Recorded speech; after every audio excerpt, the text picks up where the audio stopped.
student, welcome to RS Public School. I am Nisha Bansal, your GK Moral Science teacher, and today I will teach you Moral Science Lesson 9 Generosity. Generosity मतलब उदारता. Okay, तो इसमें हम आपको उदारता का एक उदाहरण देंगे और एक कहानी के थ्रू ये बताएंगे कि उदारता क्या होती है. ठीक है. A merchant had a brother in a town. His brother was a planter and had a magnificent orchard full of finest fruit trees. His skill of planting and his beautiful trees were famous everywhere. एक व्यापारी था जिसका भाई था, एक शहर में रहता था उसका भाई. तो उसका जो भाई था वो प्लांटर था. प्लांटर मतलब जो प्लांट्स वगैरह लगाता है फलों के और फूलों के, तो वो था. तो उसके पास एक बहुत ही शानदार बगीचा था. ऑर्चर्ड मतलब फलों का बगीचा, जिसमें बहुत अच्छे अच्छे जो है फ्रूट्स के ट्रीज़ थे. उसका जो प्लांटिंग की स्किल थी, मतलब प्लांटिंग करने का जो तरीका था, और उसके जो सुंदर सुंदर पेड़ थे वो हर जगह फेमस थे. One day the merchant went into the town to visit his brother. He was astonished to see rows of the trees that grew as slender and smooth as waxed tapers. जब एक दिन व्यापारी अपने भाई के पास गया शहर में, तो वो देखकर बहुत ही आश्चर्यचकित हो गया कि उसके बागीचे में जो है फलों के मतलब पेड़ों की एकदम कतारें लगी हुई थी, जो बहुत ही सुंदर दिख रही थी. Look, my brother, said the planter, I will give you an apple tree, the best from my orchard for you and your children, and it is so fruitful that your children's children shall also enjoy it.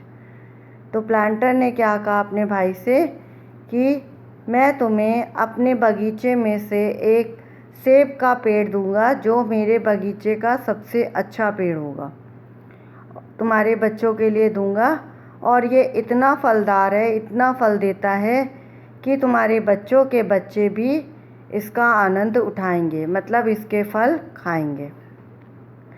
Then the planter called the workmen and ordered them to take up the tree and carry it over to his brother's farm. फिर planter ने क्या किया, अपने एक काम करने वाले आदमी को बुलाया और उसको ऑर्डर किया कि अपने मतलब बागीचे में से जो पेड़ है उसको निकाल के ब्रदर के फार्म में पहुंचा दे. दे डिड सो, उन्होंने वैसा ही किया. And the next morning the merchant began to wonder where he should plant it. अगली सुबह जो है व्यापारी को चिंता होने लगी कि वो इसे कहाँ पर लगाए. If I plant it on the hill, said he to himself, the wind may catch it and shake down the delicious fruit before it is ripe. उसने सोचा कि अगर मैं ये पहाड़ों पर लगाऊंगा तो अगर जो हवाएं बहती हैं तो हवाओं से क्या होगा, पेड़ पूरा हिल जाएगा और उसके जो फल है वो पकने के पहले ही नीचे गिर जाएंगे. If I plant it close to the road, passer by will see it and rob me of its luscious apples. उसने कहा कि अगर मैं इसको पेड़ को रोड पर लगाऊंगा तो जो रास्ते में जो लोग गुजरते हैं वो इसके फलों को तोड़ तोड़ के खाएंगे. But if I plant it near the door of my house, my servants और my children may pick unripe fruit. और अगर मैं इसे दरवाजे पे लगाता हूँ, ठीक है, दरवाजे पे लगाता हूँ, तो मेरे जो बच्चे हैं और जो मेरे नौकर हैं वो आधे पके हुए फलों को खाएंगे.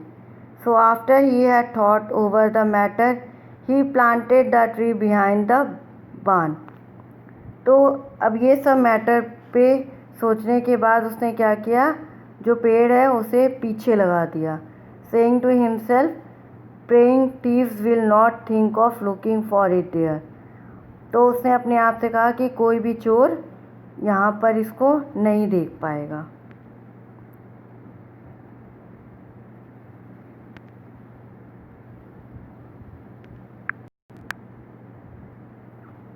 But behold, the trees bore neither fruit nor blossom.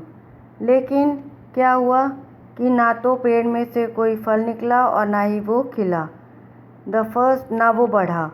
The first year nor the second, पहले साल भी नहीं दूसरे साल भी नहीं। Then the merchant sent for his brother the gardener and reproached him angrily. तब व्यापारी ने अपने भाई और गार्डन को वो भेजा और बोला गुस्से में, you have deceived me and give me barren tree. तुमने मुझे धोखा दिया है और मुझे एक ऐसा पेड़ दिया है जिसमें फल नहीं लगते हैं। ठीक है। बॉर behold this is the third year and still it brings forth nothing but leaves. ये तीसरा साल है और इसमें कोई भी फ्रूट नहीं निकला है, केवल पत्तियों के अलावा। The planter when he saw where the tree was planted laughed and said. तब वो जो प्लांटर था उसने ये देखा कि प्लांट कहाँ लगाया गया है, तो यह देखकर वो हंसने लगा और उसने कहा, you have planted the tree where it is expose to cold wind. तुमने पेड़ वहाँ लगाया है जहाँ पर ठंडी हवा है। And has neither sun nor warmth, ना तो वहाँ पे सूरज है और ना ही गर्मी। How can it put fourth, तो ये कैसे आगे बढ़ सकता है। फ्लावर्स एंड फ्रूट्स, तो कहाँ से इसमें फूल और फल लगेंगे। You have planted the tree with a greedy and suspicious heart. तुमने जो प्लांट को मतलब लगाया, ट्री को लगाया, किस भाव से, तुम्हारे अंदर लालच और शक था।